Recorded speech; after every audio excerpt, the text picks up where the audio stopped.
तो अब हम लोग देखेंगे संवेग संरक्षण का नियम। यहाँ पर क्या है, दो गेंदे हैं ए और बी। माना कि आपके पास दो गेंदे हैं, एक का नाम ए है, दूसरे का नाम क्या है, बी है, जिनका द्रव्यमान क्या है, एम ए, और गेंद जो बी है उसका द्रव्यमान कितना है, और जो गेंद बी है उसका द्रव्यमान कितना है, एम बी है। ठीक, अब क्या होता है, जो गेंद ए है उसका प्रारंभिक वेग है यू ए, और जो गेंद बी है उसका प्रारंभिक वेग है यू बी। ठीक, आपके पास दो गेंदें हैं ए और बी। जो गेंद ए है उसका द्रव्यमान एम ए है, और गेंद बी का द्रव्यमान जो है एम बी है। गेंद ए का प्रारंभिक वेग यू ए है, गेंद बी का प्रारंभिक वेग यू बी है।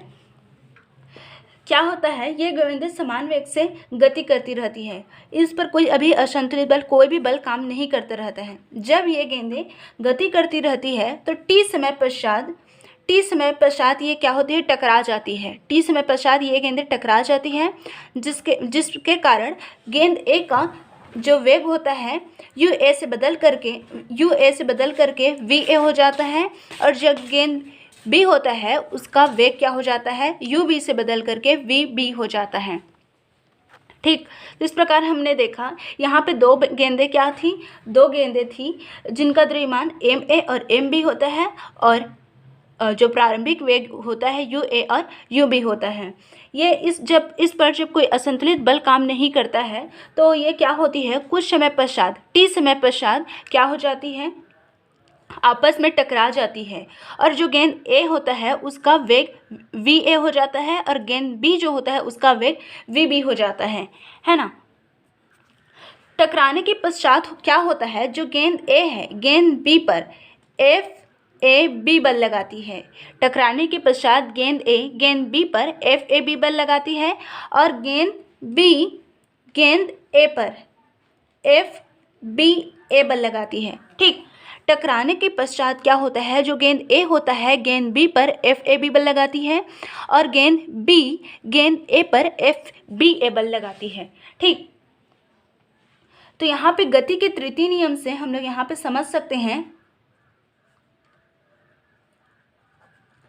गति के तृतीय नियम से क्या हो जाएगा, एफ ए बी बराबर माइनस एफ बी ए।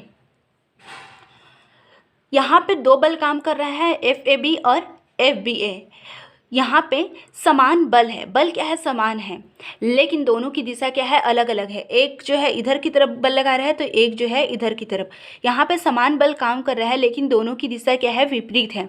इसी कारण गति के तृतीय नियम से एफ ए बी बराबर माइनस एफ बी ए। बल क्या है, बराबर है, इसका मतलब समान है, लेकिन यहाँ पे माइनस है और यहाँ पे कुछ नहीं है, इसका मतलब प्लस है, तो दिशा क्या है, दोनों की विपरीत है। ठीक है, तो यहाँ पे क्या हो जाएगा,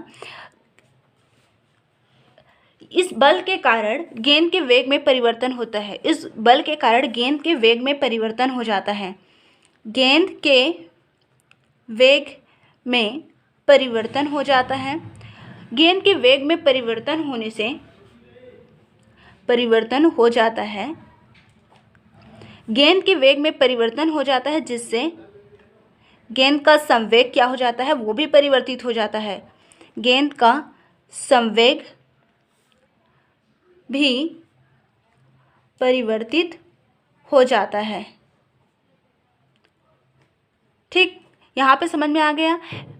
बल के कारण गेंद का वेग परिवर्तित होता है, और गेंद के वेग में परिवर्तन होने से गेंद का संवेग भी परिवर्तित हो जाता है। ठीक, तो यहाँ पे तो इतना समझ में आ गया। तो यहाँ पे इसका मतलब ये है, हम लोग देख सकते हैं गति के द्वितीय नियम से क्या है, गति के द्वितीय नियम से, गति के द्वितीय नियम से हमें पता है किसी वस्तु में संवेग परिवर्तन की दर उसके असंतुलित बल के क्या होती है, समानुपाती होती है। इसका मतलब बल बराबर क्या होता है, संवेग में परिवर्तन की दर। संवेग में परिवर्तन की दर F जो होता है संवेग परिवर्तन की दर के समानुपाती होता है। किसी वस्तु के संवेग परिवर्तन की दर उसके असंतुलित बल के समानुपाती होती है। यह है आपका गति का दूसरा नियम। यह है गति का दूसरा नियम, बल बराबर संवेग में परिवर्तन की दर। ये है संवेग और ये है दर। ठीक, यहाँ पे जो आपका है P बराबर क्या होता है, m गुणित v। P क्या है, आपका संवेग है, और संवेग बराबर क्या होता है, द्रव्यमान गुणित वेग। ठीक, तो यहाँ पे अगर डेल P है तो डेल P बराबर क्या हो जाएगा, डेल P बराबर क्या हो जाएगा, m डेल v। ठीक, यहाँ पे डेल P बराबर क्या हो जाएगा, m डेल v, जैसे कि m डेल v और डेल t। तो यहाँ पे क्या हो रहा है, यहाँ पे आपके दो बल काम कर रहे हैं। F का मान, F जो है 2 है, FAB है और FB है। यहाँ पे दो बल काम कर रहे हैं, FAB और FBA, तो इसको हमें रखना पड़ेगा। क्या हो जाएगा, गेंद A पर कौन सा बल काम कर रहा है और गेंद B पर कौन से बल काम कर रहे हैं, FAB और क्या है, FBA। FAB किस पर काम कर रहा है, गेंद B पर आपका कौन सा बल लग रहा है, B बल, सॉरी FAB बल। गेंद, ये है गेंद B और ये है आपका गेंद A। ये है गेंद B और ये है आपका गेंद A। गेंद B पर FAB बल लग रहा है और गेंद A पर FBA बल लग रहा है ना।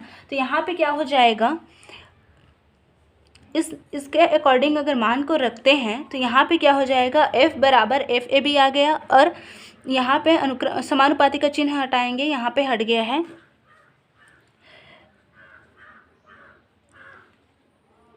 तो यहाँ पे क्या हो जाता है, ये समझने के लिए यहाँ पे इसको लिखा गया है, इसको लिखने की ज़रूरत नहीं है। यहाँ से बल बराबर संवेग में परिवर्तन की दर, तो इस तरीके से वो हो सकता है। तो यहाँ पे देखो आप लोग, FAB बराबर क्या हो जाएगा, इस तरीके से यहाँ पे हमें द्रव्यमान को लिखना पड़ेगा। तो गेंद B पर कौन सा द्रव्यमान लग रहा था, FB, गेंद B का द्रव्यमान FB था। डेल V बराबर क्या हो जाएगा, डेल V बराबर V माइनस U हो जाएगा। तो जो गेंद B है उसका V कौन सा है, ये है V माइनस U, इसका मतलब VB माइनस UB हो जाएगा, VB माइनस UB। ठीक, उसके बाद नीचे में क्या लिखना है, समय T। उसके बाद FBA बल किस पर लग रहा था, गेंद A पर। गेंद A पर कौन सा बल लग रहा था, FAB, तो उसका द्रव्यमान कौन सा है, MA है। अंतिम वेग कौन सा है, VA। प्रारंभिक वेग कौन सा है, UA। तो वो हो जाएगा आपका MA माइनस डेल V बराबर क्या हो जाएगा, अंतिम वेग माइनस प्रारंभिक वेग। तो जो गेंद A है उसका अंतिम वेग कौन सा है, VA है, और प्रारंभिक वेग कौन सा है, UA है।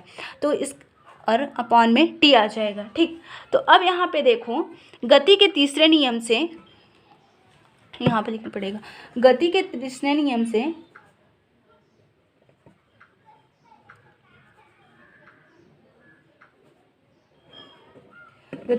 नियम से हमें पता है FAB जो है किसके बराबर है, माइनस FBA के। बल क्या है, समान है, लेकिन दिशा क्या है, अलग अलग है ना। तो यहाँ पे FAB का मान रखना पड़ेगा और यहाँ पे FBA का मान रखना पड़ेगा। यहाँ से हमें वो पता है ना।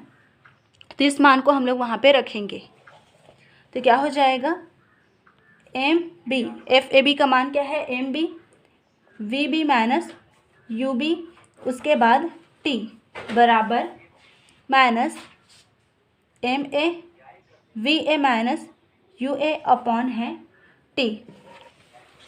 ठीक, तो यहाँ पे TT कैंसिल हो जाएगा। उसके बाद क्या बचेगा, MB VB माइनस UB, उसके बाद MA VA माइनस UA। अब क्या होगा, अब यहाँ पे गुणा करेंगे तो क्या हो जाएगा, MB VB, और इसका गुणा करेंगे इसके साथ तो क्या हो जाएगा, MB और UB। उसके पश्चात यहाँ पे क्या हो जाएगा, यहाँ पे माइनस का चिन्ह है, तो यहाँ पे माइनस MA और VA, उसके पश्चात माइनस माइनस प्लस हो जाएगा, MA और इन दोनों का गुणा करेंगे तो UA हो जाएगा। उसके पश्चात अंतिम वेग को एक साइड, और जो ये U है, अंतिम वेग को एक साइड और जो प्रारंभिक वेग है उसको एक तरफ करेंगे। तो अंतिम वेग कौन सा है आपका, MB वी बी, और ये इधर आके प्लस हो जाएगा, तो एम ए और वी ए बराबर यहाँ पे क्या है, M B U B plus M A और यू ए। ठीक, ये है टकराने से पहले संवेग, सॉरी ये v है तो ये है टकराने के बाद। टकराने के बाद उसका वेग क्या हो जाता है, गेंद ए का संवेग v ए हो जाता है और गेंद b का जो वेग होता है वो v b हो जाता है। उसी प्रकार से ये है टकराने के बाद का वेग या फिर संवेग। संवेग आएगा क्योंकि द्रव्यमान गुणित वेग है, और यह है टकराने के पहले संवेग। टकराने के पहले संवेग। तो इस समीकरण से हमें ये पता चलता है कि अगर कोई बाह्य बल ना लग रहा है तो कुल संवेग टकराने के बाद भी क्या होता है, समान रहता है। ठीक, उनका संवेग क्या है, बदलता नहीं है। अगर किसी वस्तु पर कोई बाह्य बल काम नहीं कर रहा है तो टकराने के बाद भी क्या होता है, संवेग क्या होता है, संरक्षित रहता है। तो इस तरह से हमने यहाँ पे संवेग संरक्षण का नियम देखा। यहाँ पे दो गेंदें थी, शुरू से देख रहे हैं, यहाँ पे दो गेंदें होती है। गेंद ए गेंद बी पर एफ ए बी बल लगाती है और गेंद बी गेंद ए पर एफ बी ए बल लगाती है। तो गति के तृतीय नियम से एफ ए बी बराबर क्या हो जाएगा, माइनस एफ बी ए। गति का तृतीय नियम क्या है, प्रत्येक क्रिया की सदैव बराबर एवं विपरीत दिशा में प्रतिक्रिया होती है। तो यहाँ पे बल क्या है, समान है, लेकिन दिशा क्या है, दोनों की अलग अलग है। तो यहाँ पे क्या हो रहा है, गेंद के वेग में परिवर्तन हो रहा है। गेंद का वेग परिवर्तन हो रहा है तो इसके कारण गेंद का संवेग भी परिवर्तित हो जाता है। अगर गेंद का वेग परिवर्तित हो रहा है तो गेंद का संवेग भी क्या हो जाएगा, परिवर्तित हो जाएगा।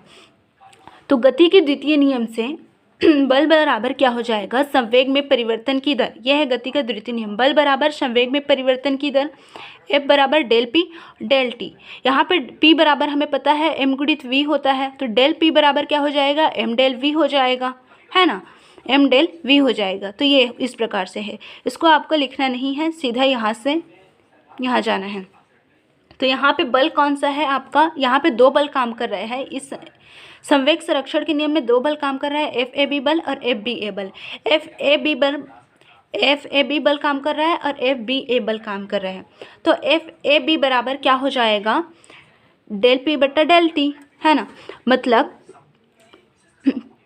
एफ बराबर आपका ये है एम डेल वी और टी, इसमें आपको मान को रखना है, ये है। ठीक, तो एफ बराबर एक बल है आपका एफ ए बी, यहाँ पे m बराबर गेंद जो b है उस पर एफ ए बी बल काम कर रहा है, गेंद b पर एफ ए बी बल काम कर रहा है, तो इसलिए इसका जो द्रव्यमान है एम बी है। गेंद b का द्रव्यमान कितना है, एम बी, और v क्या है, जो आपका डेल v है वो हमें ये बता रहा है v माइनस u को, मतलब वेग में परिवर्तन को दर्शाता है। डेल v किसको दर्शाता है, वेग में परिवर्तन को। वेग में परिवर्तन बराबर क्या हो जाएगा, v माइनस u हो जाएगा। ठीक, तो गेंद b के लिए है, इसी कारण v b minus u b हो गया। ठीक, और नीचे में टाइम। उसके बाद गेंद a पर आपका एफ बी ए बल काम कर रहा है। कौन से गेंद पर, गेंद a पर। तो गेंद a का द्रव्यमान कितना होता है, एम ए, इस प्रमाण को रख रहे हैं। गेंद ए के लिए क्या हो जाएगा, एफ बी ए हो जाएगा। द्रव्यमान कितना है गेंद ए का, एम ए है, तो यहाँ पे एम ए आ गया। उसके बाद डेल वी बराबर क्या हो जाएगा, डेल वी बराबर वी माइनस यू हो जाएगा, है ना। डेल वी ये क्या है, वेग में परिवर्तन।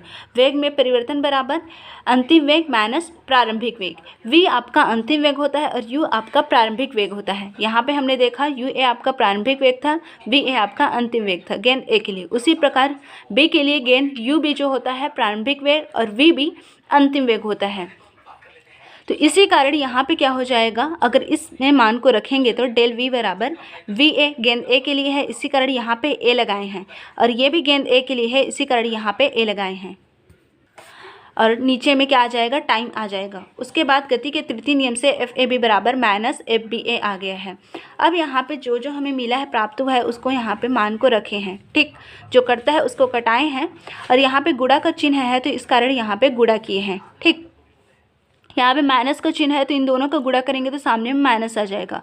अगर इन दोनों का गुणा करेंगे तो माइनस, और यहाँ पे माइनस है तो ये प्लस हो जाएगा और MAUA हो जाएगा। उसके बाद अंतिम वेग वाले को एक तरफ और प्रारंभिक वेग वाले को एक तरफ करेंगे।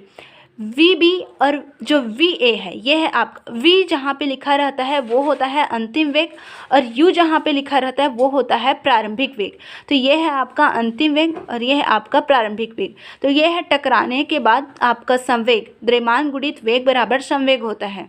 द्रव्यमान है, वेग है, ये द्रव्यमान है, वेग है, तो टकराने के बाद संवेग, टकराने के पहले संवेग क्या होता है, बराबर होता है। तो संवेग संरक्षण का नियम है, बाह्य असंतुलित बल की अनुपस्थिति में दो वस्तु का कुल संवेग क्या होता है, संरक्षित रहता है। बाह्य अगर असंतुलित बल काम नहीं कर रहा है तो दो वस्तु होंगे, दो वस्तु, उनका संवेग क्या होगा, संरक्षित रहेगा। उसके बाद एक क्रियाकलाप है, यहाँ पे एक बड़े आकार का गुब्बारा लिया गया है, इसको पूरी तरीके से हवा से क्या कर दिया गया है, भर दिया गया है और इसके सामने को रस्सी की सहायता से बांध दिया गया है। उसके बाद इस गुब्बारे को एक स्ट्रॉ होता है, यहाँ पे स्ट्रॉ एक पाइप की तरह होता है, एक स्ट्रॉ यहाँ पे ये है जो दिख रहा है, ये एक स्ट्रॉ है। इसको टेप की सहायता से इस गुब्बारे को इस स्ट्रॉ से चिपका देते हैं। ठीक, और स्ट्रॉ को एक धागे से क्या कर देते हैं, धागे में भर देते हैं और इस धागे को दीवार की सहायता से लटका देते हैं। यहाँ से हुक लगा है, इसको हम लोग दीवार पर लटका दिए हैं। ठीक, अब यहाँ पे जो गुब्बारा है वो क्या है, पूरी तरीके से हवा से भरा हुआ है। इसको रस्सी से बंद कर दिए हैं। जब इस रस्सी को हम लोग खोलेंगे तो हवा क्या है, सामने की तरफ जाएगा, जिसके कारण गुब्बारा क्या होगा, पीछे की तरफ जाएगा। इसका मतलब ये है कि यहाँ पे आपका गति का तृतीय नियम लागू हो रहा है। जब आपका हवा आगे की तरफ जाता है तो गुब्बारा क्या होता है, पीछे की तरफ जा रहा है। यहाँ पे क्रिया और प्रतिक्रिया बल काम कर रहे हैं। हवा और गुब्बारे के बीच आपका कौन सा बल नियम काम कर रहा है, तृतीय नियम। ठीक, तो ये है आपका, आप समझ गए होंगे कि यहाँ गति का तृतीय नियम लागू हो रहा है। पर क्या आप बता सकते हैं कि वे वस्तुएं कौन सी जिन पर यह नियम लागू हो रहा है, तो हवा और गुब्बारे पर हो रहा है ना। तो इस तरह से हमने यहाँ पे एक क्रियाकलाप देखा है, इसको पढ़िए ध्यान से और अच्छे से इसको बनाइएगा।